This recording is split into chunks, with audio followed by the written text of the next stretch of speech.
All right, I'll do a really quick intro. I know all of these experts very well. They're not only amazing runners and athletes and mentors, they're good friends and they're very talented people. So I'm really excited that we get to hear from them today. So Dave is, I'm sure many of you know who Dave is. He's an epic trail runner who has podiumed and won a number of the different UTA events and lots of trail events all over the world. Dave, you can probably speak to your stats. But yeah, basically. Dave is comes from a road running background and a track running background. He was really, really elite on that in that area in his younger days, and he's shifted across to kicking ass on the trails now. So I'm really excited to hear from him about how one gives to the other. So thanks so much for coming on today, Dave. And Dave is also a coach himself. He has been my coach for a number of years and now my mentor. So every time I hit a crossroads, he's always the one who, him and Marnie actually, the ones that help me make decisions and where I go from here. So really great to have that mind in the room. And so I will shift over to Marnie now. So Marnie is my friend, fellow Hoka athlete and training partner, mentor, and epic runner. So Marnie's also from an elite road running background, but she's managed to translate that beautifully into trails. She won the 6 foot track. She's won and is the record holder for the UTA 951. She's podiumed in the 22. She's also qualified for Com Games recently, like whether she gets selected or not, she's got the qualifier. She ran a 2:31 something, I don't know, 2:31:30 maybe, last October in Melbourne, and next weekend we'll be racing Newcastle Marathon again, and no doubt we'll do something horrifically awesome there as well. So on top of that, horrifically awesome. Well, you know, like it's horrifying to me, I'll be honest. But on top of that, you'll see that Marnie's also in her scrubs because she's a she's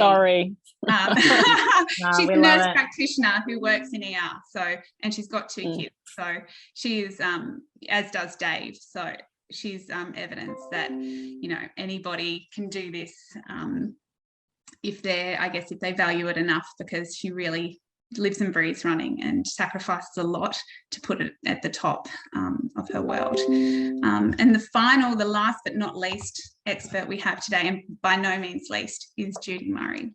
So I met Judy probably 7 or 8 years ago now. When I ran a company called Summit Sisters, which was like a early version of Her Trails, and Judy has always blown me away. So Judy has been one of the biggest, most active members of that community. She has propelled the community on even after I wasn't able to. She has got it actively going on the Central Coast. Judy rocks up. She does ultras, she does trail races. We went to New Zealand together, and Judy and I were on a team for Tarawera 100K. So we were on the same, and we crushed it. That was great. And Judy, do you mind me sharing your age? No, so Judy's 70, and I just think she's incredible. So I'm really glad that Judy could join us, because she really speaks to the piece about, you know, the self-imposed limits, how we adapt, and what we can do when we have the right mindset. So yeah, Sam's going to lead this Q&A. I'm also here as a panel member if you've got anything that I can help with, but I'm primarily going to take a back seat because these 3 people have got more than enough knowledge to share, and I'm sure I wouldn't know any more than they do anyway. So Sam, I'll hand over to you to speak to these legends. Thanks, Jojo, and thanks to the 3 of you. Marnie, I was very hectically, now we can stick with the intense terms before I describe it, following you during the Melbourne Marathon. I feel like I pressed refresh so many times, and I'm not really into road runs, but Jo has spoken so fondly about you, I kind of became your groupie as well. So very excited to be chatting to you. But I'm going to start with wisdom. And so therefore we're definitely starting with Judy. Because I want to know, what made you start trail running? Kind of what point of your life did you start trail running, and really why is it important for you today? Oh, look, I feel very honoured to have been invited to this. Thank you so much. I actually came into running on a background of bushwalking. I didn't run my first trail run until I was 60. So previous to that, I was a bushwalker. But how I actually came into running was I was training to do the Everest Base Camp trek. And I thought there's a local running group here, and I thought I could just go and join them and do the track sessions just for a little bit of extra training for the trek. And I said to my son, all they talk about is these running races. That's all they talk about all the time. And he said, well, why don't you try one, seeing as you've got yourself fit now? Why don't you go and have a go? And I thought, oh, well, I might. And I did a couple of road runs. I actually did half marathon, Sydney half marathon, and I did the Canberra marathon. And I thought, oh, I don't like this. I don't like this road running. This is just too hard, far too hard. And so I changed over to, walk the trails, and then started the trail running. And I actually met Girls in the Mountains, and then discovered Summit Sisters. And look, it's the people that I've met, and I've just stuck around, and I love the trails. It's my way of getting out there and getting peace of mind. And it's not about, like, I'm not fast, but I know I can keep going. And that's, I like that. Yeah. Oh, there's so much we're going to unpack. I would like to ask you, Judy, like, what is it in you that thinks that you can just keep going? Because there's a lot of people who that's the limitation. Like, am I going to be able to survive this, particularly when it gets hard, when like setbacks happen? Like, what makes you believe that you can just keep going? I think you have to set yourself a goal. You have to really believe in yourself, and you have to believe that it's really important that you have a structured program. If you're aiming for a particular race, I think you need to have a structured program. You need to look at your nutrition, hydration. Like, nutrition for older people is really, really important. Like, we need more protein than others, because it's really important that we have that 3 times a day. It's for our recovery as well. And it's about having that structured program, and also cross-training and having your rest days. Your rest days are so important. They certainly are for me, I can tell you. And yoga and stretching. We never stretch enough.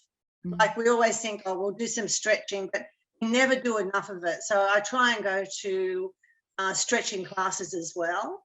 And I think it's your training that gets you to that start line, and it's your head that gets you over the finish line. And I always love it when you're sort of getting close to the finish line, and I think, oh, I'm nearly there. And just going over that finish line, it just gives you it's great. It's great. And I've done a few ultras, which I never thought that I would be able to do an ultra at all. And I did 4 ultras in my 60s, and I've just completed 2 ultras in my 70s. So my GP actually asked me, he said, you're going to keep doing some more? I said, look, I'm just going to keep turning up until I can't turn up anymore. Like, it's just about, you keep moving, you keep doing it. Yeah.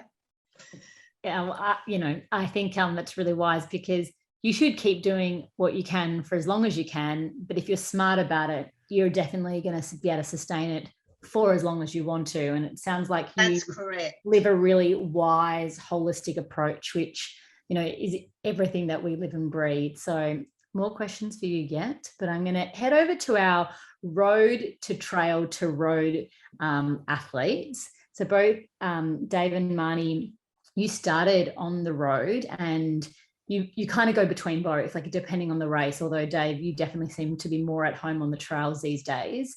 I guess the question would be, for both of you independently, why did you shift between road and trail, and do both of them fulfill a different interest for the two of you? And then the next thing is, do you think that they can support each other? Who's going first, Dave? Or Oh no, you can go. You jump in. look, I've always never really identified as a road runner, a trail runner, a track runner. It's always just been running for me. So I've always trained on trails, even if I'm training for a track race or a road race, as it gives you strengths. And then it just depends on the specific races, what specific work that I actually do. So I guess I don't necessarily identify as a particular athlete. I just identify as a runner. So that's, I think that's I don't know, I think that's really beneficial to do that and not put yourself in a box, right? As far as the way they cross over is trail running gives you strength. Okay, so I do a lot of Sunday long runs if I'm not in a marathon specific toward the end of a block, because it provides me with heaps of strength, which you need. Hill reps, super important. And I just go into the national park and do that often on trail. Again, providing you with speed and strength.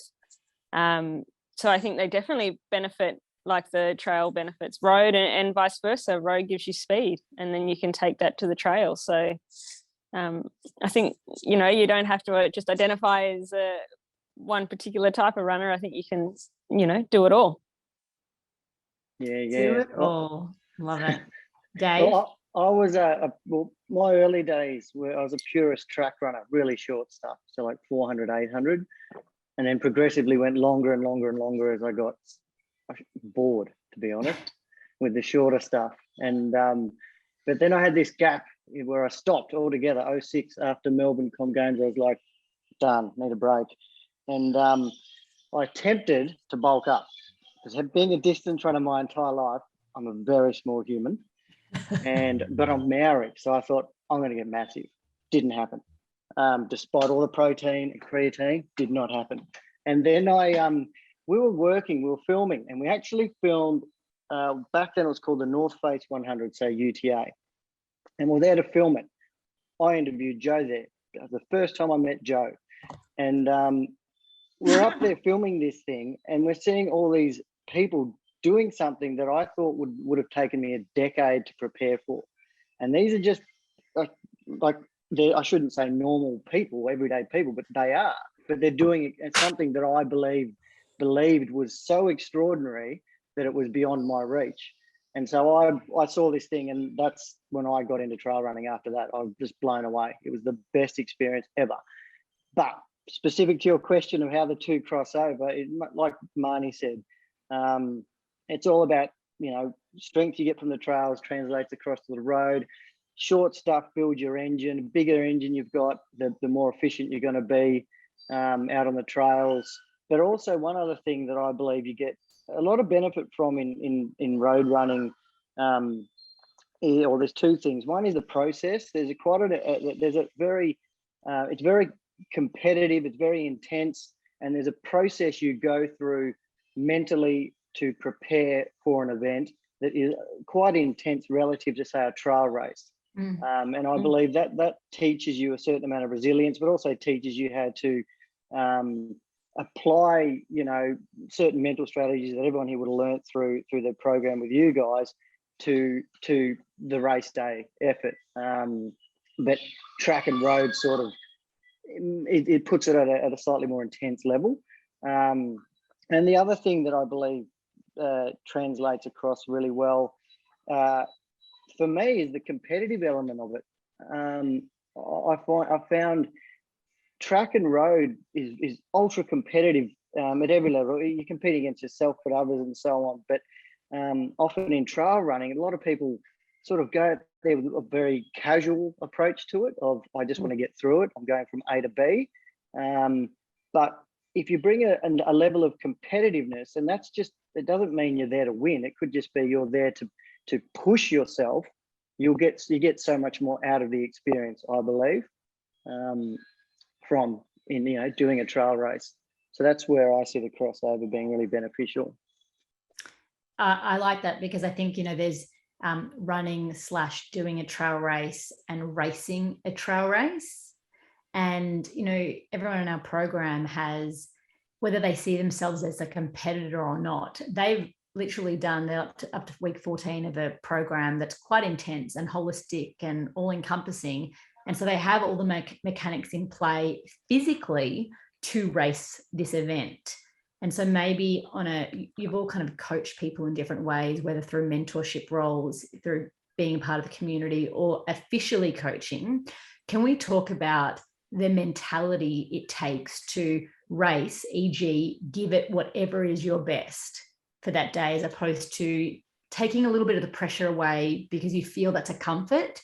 What is it like to lean into the competitive nature of racing? Marnie or Yeah, I can answer that. Look, I think competitiveness, and I think you kind of got to practice it, right? So every time I'm at training, I teach my body how to, whenever I'm doing a hard session, I'm teaching my body to push. So then when I do that at training, I do my session. So then when I go to a race, like I'm ready to push, and I know what it feels like. I know how far I can push it. And I always, like, I guess you don't have to be like uber competitive person. You're almost, even at my level, I'm competing against myself, to be honest.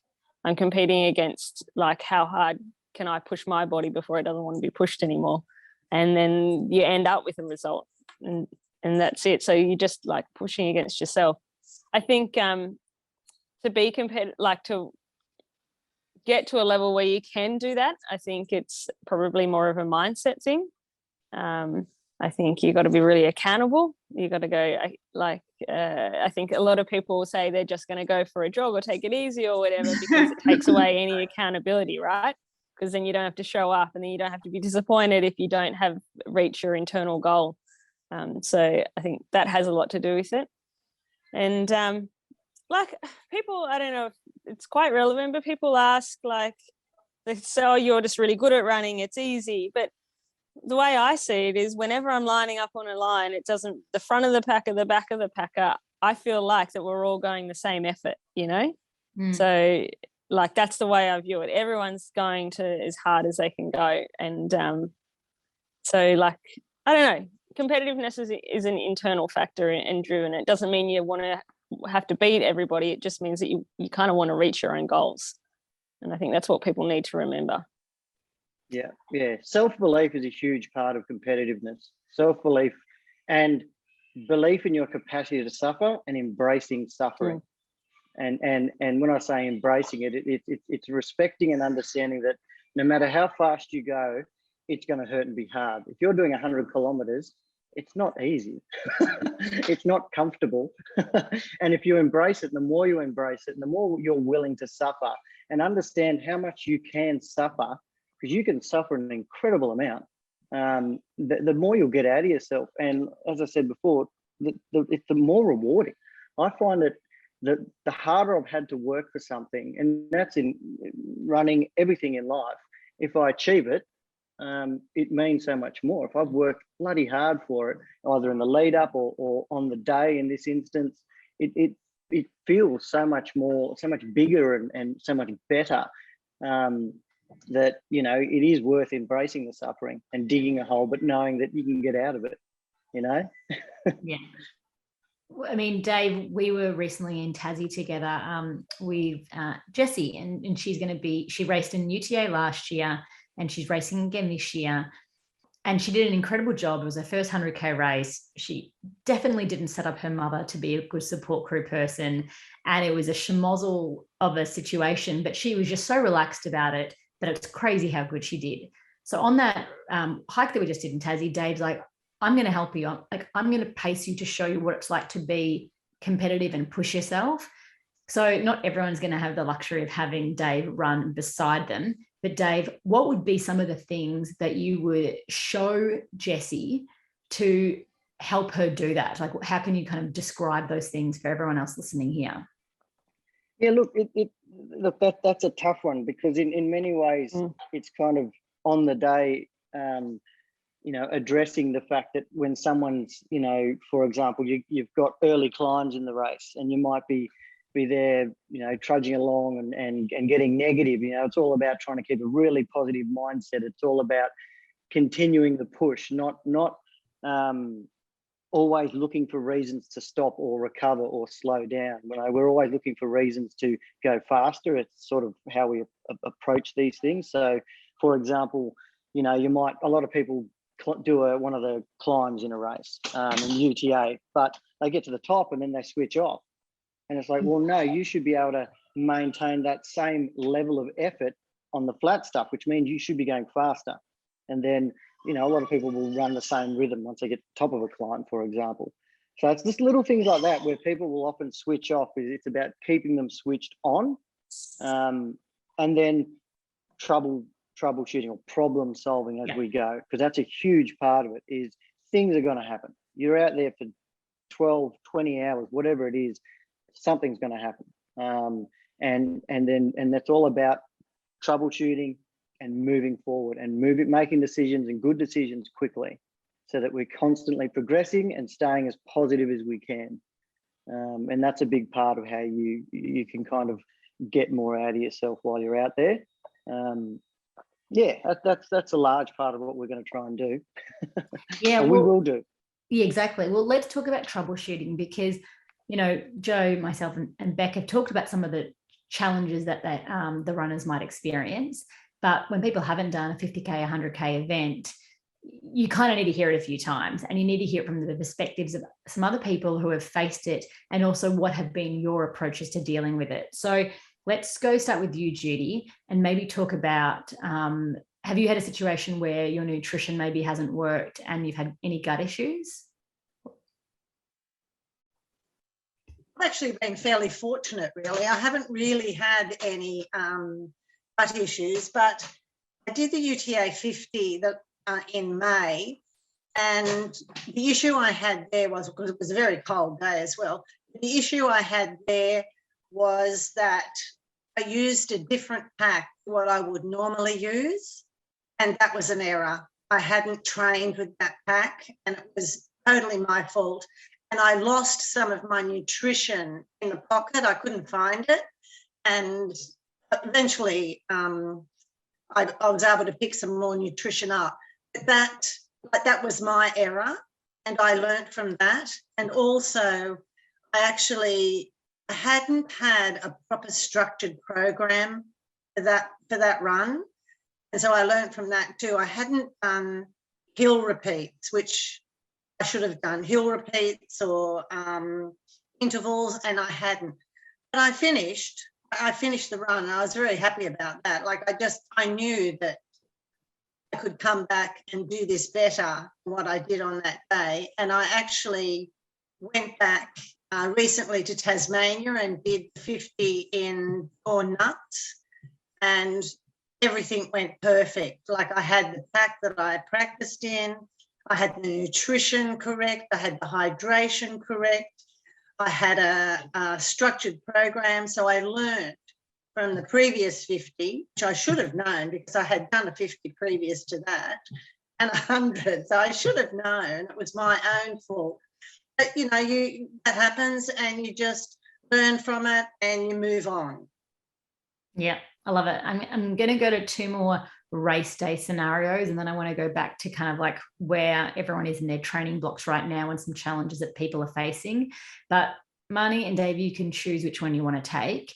One is going to relate to more a physical setback. So you poorly paced yourself during the race and you are physically breaking down. So I want someone to answer how you deal with poor pacing and when it's physically affecting you. And the other person, I would like to answer what happens when, like, psychologically you're breaking down because it's not going the way that you want it. And I know they're so similar questions in many respects, and they both fuel each other. But if someone can talk about the physical things that can be done, and if someone else can address the psychological things that can be addressed. Dave, you can choose because I can answer both. Oh, I've got a little Both have monkey here, happened. sorry.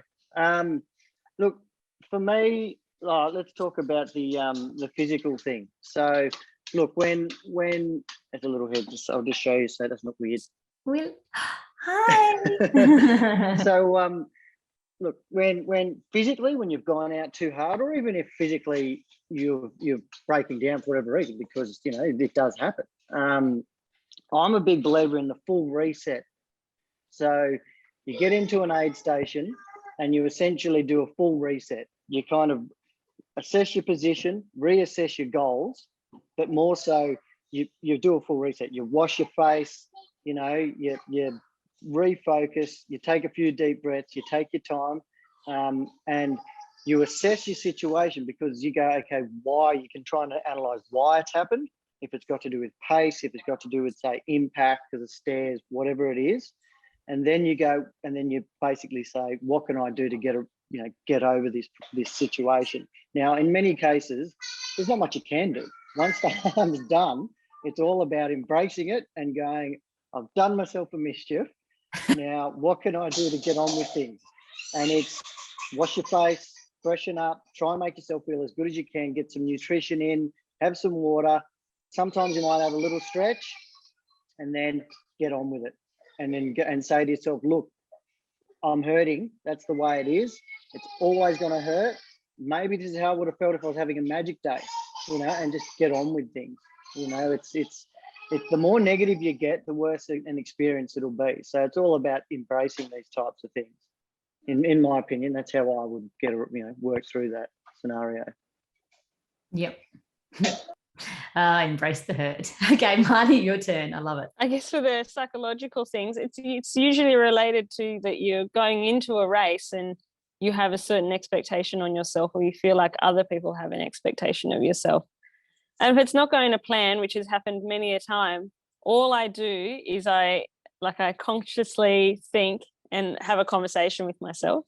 I go, okay, well, this is what I got today, so let's reassess the goal, and this is the new goal. And then I make a new goal on the spot, and that's the new goal, and then I just keep going. And that's how I do it. So I just change the goal, because that goal's, maybe your goal was to win the race and you're in third, and it's probably a bit unachievable, or it might be a pace goal, or whatever it is that you have built up in your head that was what you wanted to achieve. And if you're not achieving it, well, you can't dwell on it. There's not a lot you can do about it, otherwise you'd be doing it, right? So what I do is I just reset. I have a new goal for that day, because I'm obviously putting in my best, and then move forward. And it is what it is. It's not a big deal. Do you, if you've got a crew there, Marnie, I know that doesn't always happen in your races, but will you kind of, you see them, will you then tell them like what your new goal is, or will you just kind of keep that to yourself? Joe can probably discuss this a bit more, but I'm pretty quiet and pretty introspective. I don't really share too much with anybody. It's I run because I want to, and no, I wouldn't probably share it, but it's probably a really good idea if that's what you need to do, and that's how you cope with situations, is to share it with everyone, and you need that external support, then I would suggest sharing it. Yeah. Marnie does share, but her sharing is always it's always after. So when that's done, we'll do a debrief, and she'll go, "Yep, that was not ideal." But yeah, that's her coping mechanism. She doesn't let out words she can't catch on an epic scale. So we have, like I said earlier, I was explaining to these guys earlier, Marnie, that you and I kind of have a rule that we're not allowed to let our kind of pre-session nerves out or any self-doubt out before we're going to do a super hard session, and that we both have that inner dialogue of, I'm not going to hit these splits today, I'm not going to get this done today, I'm really fatigued. We don't. If there's been occasions where we do our warm-up run and I'll be like, oh, this happened or that happened, I'm not feeling it today, and Marnie punishes me by just speeding up the warm-up run. She just goes faster. So I've learned not to complain pre-session, but it's actually it's a really good mechanism, because like I said earlier today, you're just not giving the negative voice in your head that does not have your interest at heart any energy. And and you just don't need it, and it doesn't help. It's not going to help, and negative thoughts don't help any situation. So you just got to, I don't know, just kind of ignore them. That's what I do. And you both kind of passed the test, because the reality is the advice that both of you gave, even though Dave was kind of trying to give physical advice, it was all mental advice. Yeah. It's always going to be psychological. And trust me, And- when you blow up, it is all mental. Yeah, because if you're all there, you're going to finish it, even if it didn't look how you thought it was going to look. And expectations can really set us up to train and work hard. But at the end of the day, we've got to be adaptable to the circumstances and just keep moving on. And so I think, we've said the whole time that the mind and the body are inextricably linked, and the body will typically follow where the mind will take it. So Judy, you have crossed a few UTA finishing lines of different distances. What advice would you give to so many of the women here who are doing it for the very first time? Well, my advice would be that to practice with your gear and your nutrition and your hydration.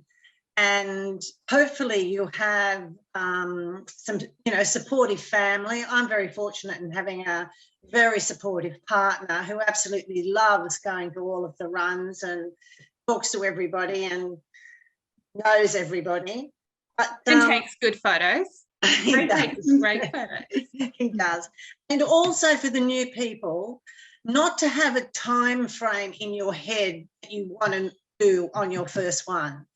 Just go out there, enjoy it, look around you, enjoy the atmosphere, chat to the other people and just keep moving. And make sure that you're fueling yourself up as you're going along as well. Don't forget to fuel yourself. The very first time I did an ultra in UTA, I actually got my watch so that it went off every 30 minutes to remind me to have some fuel, because I thought, I'm just not going to remember this. There's too much excitement around me and I won't remember. So, and the other races, just make sure that you have, some carbs for breakfast, away from the time, not too close to when you're going to have the start time. I remember a woman on one of them, she said to me as she ran past me, I had a very good breakfast. I had 2 boiled eggs. And I thought, well, no, the protein isn't going to sit well in your gut. It's going to give you gut problems. Don't change your breakfast. Have a breakfast, a carb breakfast that you have been having while you've been training. Don't listen to someone else who says, oh, maybe you should have this. And you don't need a gel at the start line before you take off either.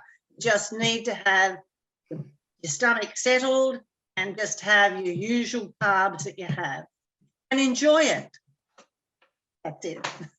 Amen. I love it, Judy.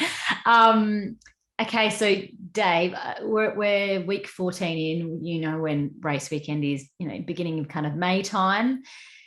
And this works well for you and Marnie because you're both parents of kind of younger children right now.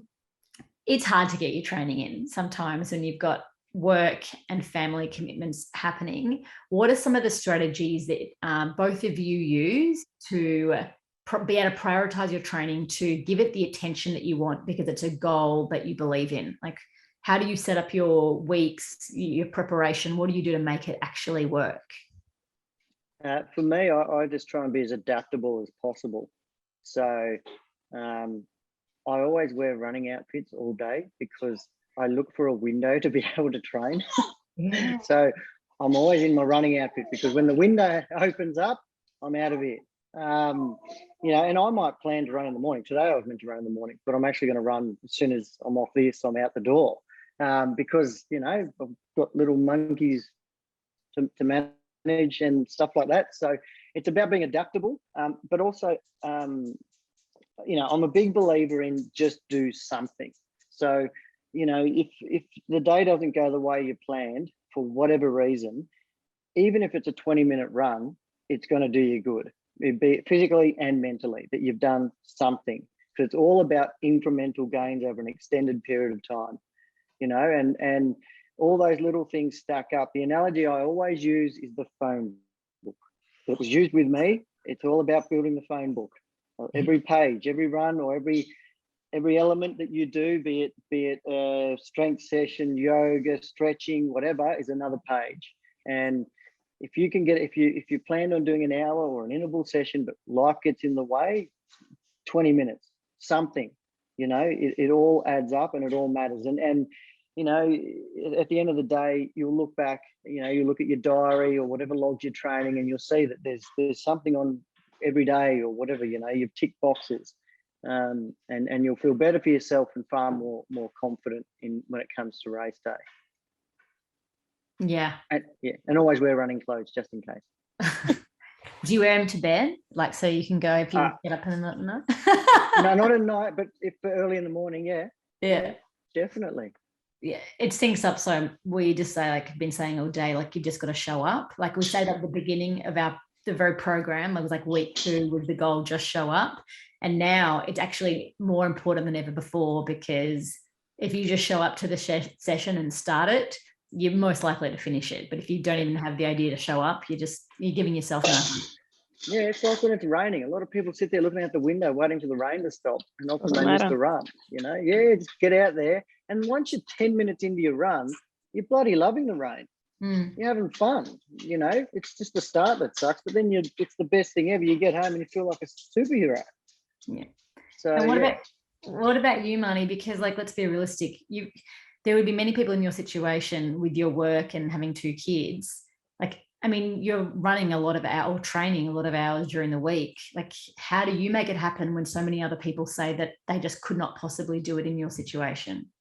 I love Dave's approach, but it's not mine. I am regiment, like seriously regimented. So I don't give myself an out. So if I plan to train at 5:30, because that's when I need to get the main set done, if I'm working a morning shift or whatever, not even, I might work an evening shift. I need to do 2 sessions before the evening shift.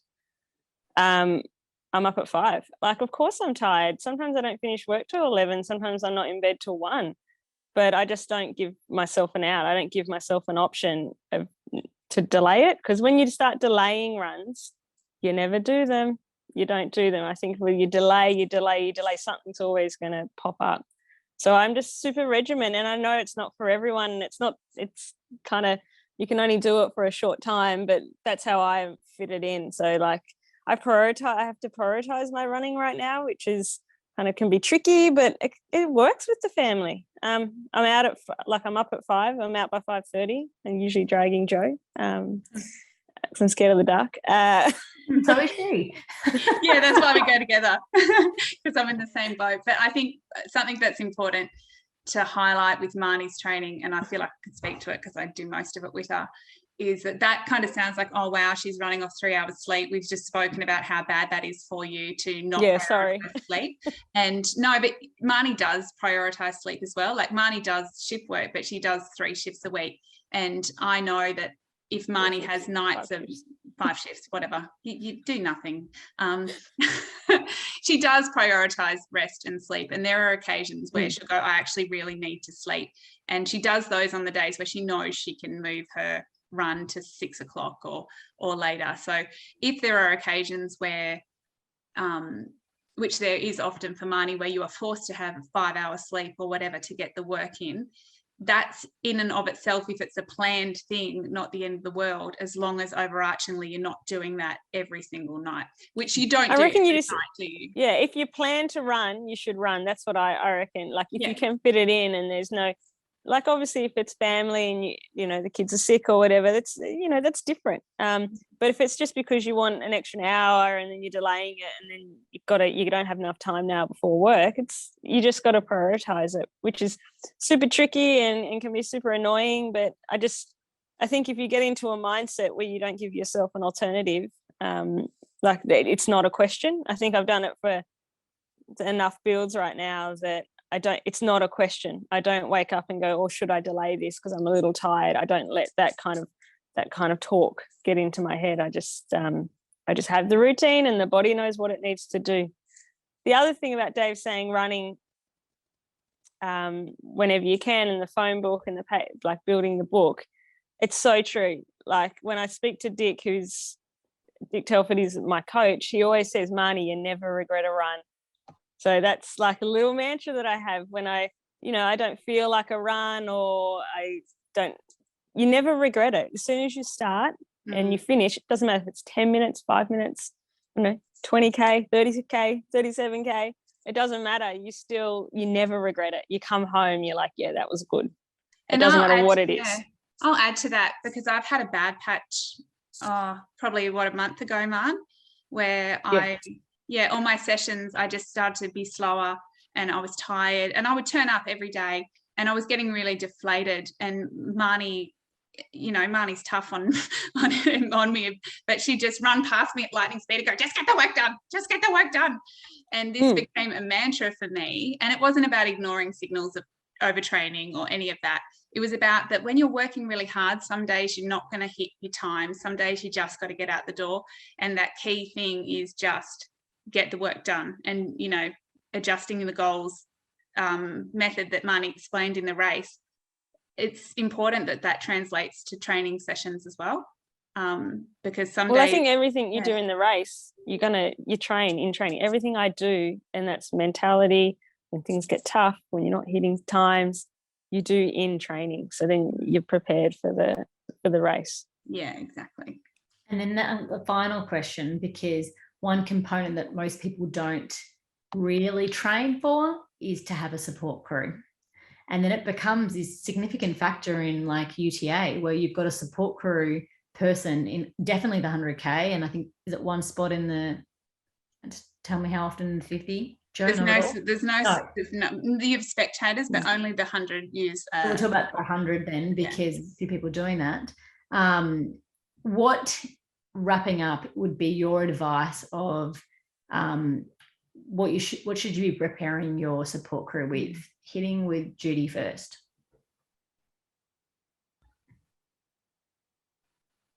Sorry, Judy, I think we're on the Sorry, I'm here now. Oh, there you are. Hello. I'm here now.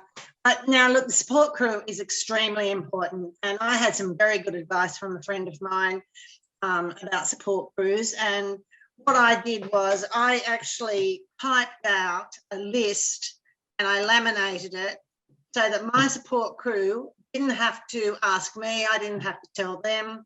They had the laminated list of what I wanted this is when I did the 100, at what I wanted at each checkpoint and what was in the box. And it just ran really well with that. But the support crew, they're going to have to realise that you might get cranky and you might yell at them, and they've got to be tough. They've got to be tough. But I became really manic. So I love you, Judy. But my support crew didn't have to say very much to me at all, because I was just absolutely manic. I found that quite interesting that I had that sort of mania. I guess that's what kept me going. But I would definitely suggest that for a support crew, a laminated list at each checkpoint and a little thing at the bottom of it, I'd say, remind me that I've got this far and I'm not doing it again, so I have to keep going. Yeah, it's good, Judy, because I think, you are prepping the support crew with that, but it's actually you doing your research too, of having absolute clarity of what you need. So it's like it's great. Yeah. I know a lot of your events don't have support crew, Marnie, but I'm sure maybe on your particular way of referencing it, how do you get support from the people in your life? Because training and your goals are really, really important to you. How do you build that support network beyond just the race itself? Oh, that's tricky. I think that's hard. Well, that's really tricky. We've been talking about like asking, and like, even though you're a solo athlete, you're not a solo, like you don't live your life as an individual that doesn't interact with people all the time. So do you lean into asking for support, or how do you do it? Let me give her a trigger to get us started, because I know what she needs. Marnie, think about how you make your goal very clear to everybody in your world, and you make your plan very obvious to everybody, and go. Yeah, okay, that's fair enough. So that's Jo's right. Like everyone around me knows what the priority is. It's not like a secret thing. I tell everyone, like my partner, my mum helps with a lot of the daycare, like the child caring, and even my kids, and then all the people that come and train with me, that come and go, everyone knows what the focus is. And I guess that kind of creates this environment of positivity. Yeah. Do you know what I mean? Like, everyone knows what I'm trying to do, so everyone's really supportive of it, and I guess that's kind of how because I don't socialize that much. I don't have time to. So, and even at work, check my mug. I guess work even knows, and it says warning, rest day, irritated runner, irritated easy. Like everyone knows. I guess the people that are close to me know what my goal is, and that kind of creates a really nice environment. And that's probably what I do. Yeah, you're right, Jo. It's a good, well, your friend can answer the question for you. But I think that's so important. I mean, you don't need to be racing the pointy end of the field to have that approach of like heavily communicating how important this race is to you. So, because I think it cultivates the environment that you need to succeed. Davey? Look, I'm a big believer that your support crew should bring the same level of intensity that you bring. So, because then you're essentially, got the same, you're working together for the same outcome. So some people might be going there with a lower level of intensity, just wanting to go out there, have fun and get through it. And so your support crew should be super positive, and they're just about helping you get through it, not really intense, not putting pressure on you, that type of thing.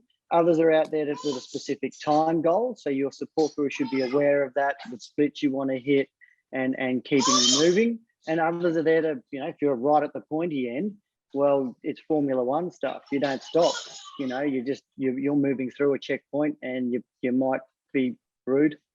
As Judy mentioned, sometimes you can be a bit gruff or whatever. But as long as your support crew are aware of that and they're bringing that, the intensity that you need to get you through it at whatever level, then it'll work well together. Because you don't want someone who's super intense when you're out there having fun and laughing and having the time of your life, and they're there bloody trying to hustle you out of a checkpoint, and you're there going, well, no, I want to take some photos and eat some jelly beans, But at the same time, if you're there to hustle, you don't want your support crew there going, hey, I'm in the car, where are you, kind of thing. You want them there, ready to roll. So, yeah, it's all about that expectations, shared expectations, and bringing equal intensity. I love it. These guys have been great. I want to be punctual because we've all got shit to do, and respect your timings. But Dave, Marnie, Judy, it's very nice to hear different perspectives on doing things from people who are in different phases and objectives in this space of trail and run more broadly. So thank you so much for your time. And I know that we've all really appreciated that, including myself. Thank you. Thanks for having me. Absolutely. Thanks, guys. I really appreciate you jumping on. Awesome. Have fun out there. I'm going for a run. There you go. Yeah, enjoy That run on. Bye. Yeah. Thank you. Bye-bye. Bye, Jodie.